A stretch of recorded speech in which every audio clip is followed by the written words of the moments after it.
Take a look at this side-by-side comparison. On the left, the natural lashes point straight down, casting a shadow over the eye. On the right, those exact same lashes are swept vertically, opening up the face and making the eye appear visibly larger.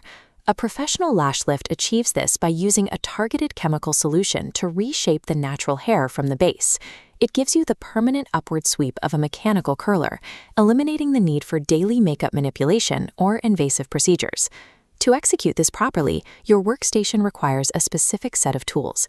You need your chemical lifting kit, a range of soft silicone rods, under-eye gel pads, lash tape, a fine-tooth lash comb, and a curved isolation tweezer. Combining those exact physical tools with a strict understanding of hair chemistry protects the integrity of the natural lash. Meticulous control over both the tools and the process separates a safe, professional service from an amateur attempt that ultimately snaps or burns the hair. Step 1 is securing the workstation around the eye. You apply under-eye gel pads directly over the lower lashes, and then use medical-grade tape to lock those pads firmly in place against the skin. If even one single lower lash escapes that tape and is exposed to the lifting lotions, it will permanently curl upwards and poke directly into the client's eye. By isolating those lower lashes completely, you eliminate the risk of chemical burns to the skin and create a clean, flat foundation to build the rest of your physical structure upon. Next, you must select the correct silicone rod. These rods come in a spectrum of sizes, labeled small through large, and your choice depends entirely on the length of the client's natural hair. Notice how the natural lash wraps exactly 2/3 of the rod's curve.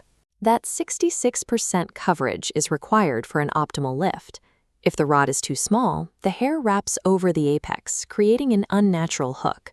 If too large, the hair remains flat. There is a direct inverse relationship at play here. A larger rod yields a softer, more relaxed wave. A smaller rod creates a much tighter, dramatic curl. Hitting that exact 2/3 ratio ensures the hair bends at the correct angle without overprocessing. Mastering that specific geometry is the single most important factor in delivering a customized, flattering curl for every individual eye shape. Now we anchor the structure. This requires a 2-step gluing process. First, applying adhesive to the back of the rod to secure it to the eyelid, and second, applying adhesive to the top of the rod to grip the natural lashes. You must use enough adhesive to create a solid bond.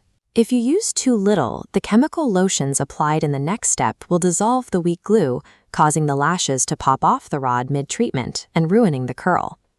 Once the glue is down, use your curved isolation tweezer and lash comb to pull the natural lashes straight up, locking them into the adhesive. Every single lash must run perfectly parallel to its neighbor. If the hairs cross over one another or clump together into thick triangles, they will chemically set in that messy, tangled position. The exact physical tension and separation you create on the rod right now dictates the permanent structural direction the hair will take. Perfect isolation here guarantees a clean, separated fan later. This image displays the 4 chemical solutions used to execute the procedure. Bottle 1 is the softening lotion. It penetrates the cuticle, the protective outer layer of the hair, and breaks down the internal protein bonds so the lash can be physically reshaped. Once the hair is softened, you apply Bottle 2, the curl setting lotion. This chemical locks the newly broken bonds into the curved shape dictated by the silicone rod. Because the hair has just undergone a harsh structural alteration, you immediately apply Bottle 3. This nourishing lotion restores moisture, hydrating and conditioning the hair to prevent it from becoming dry and brittle. Finally, Bottle 4 is a dedicated glue remover. It safely dissolves the hardened adhesive holding the lashes to the rod, allowing you to release the hair without pulling out the fresh curl. Following this exact chemical sequence allows you to break the hair down, force it into a new physical shape, and seal it back up. You achieve a lasting structural change without compromising the long-term health of the follicle.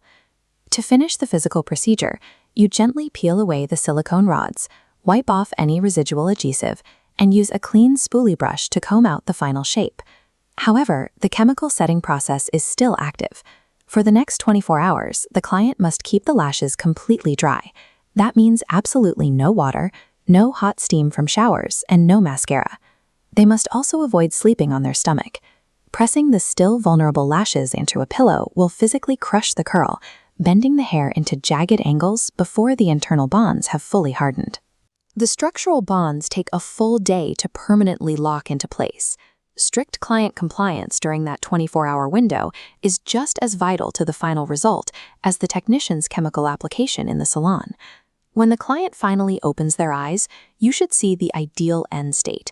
Every single lash lifted smoothly from the base, cleanly separated, and entirely free of dry, crinkled frizz. To score your own work, look closely at the extreme inner and outer corners of the eye, gathering those tiny, stubborn hairs and matching their curve to the center of the lash line proves high-level control and precision. Capture clear, well-lit photographs of the final result. You need a straight-on shot, a left profile, and a right profile to accurately document the symmetry and height of the lift. Nailing the precise geometry of the rod, controlling the chemical sequence, and documenting the flawless physical outcome proves your technical competence. That combination of mechanical skill and visible proof is what builds long-term client trust and drives a successful professional practice.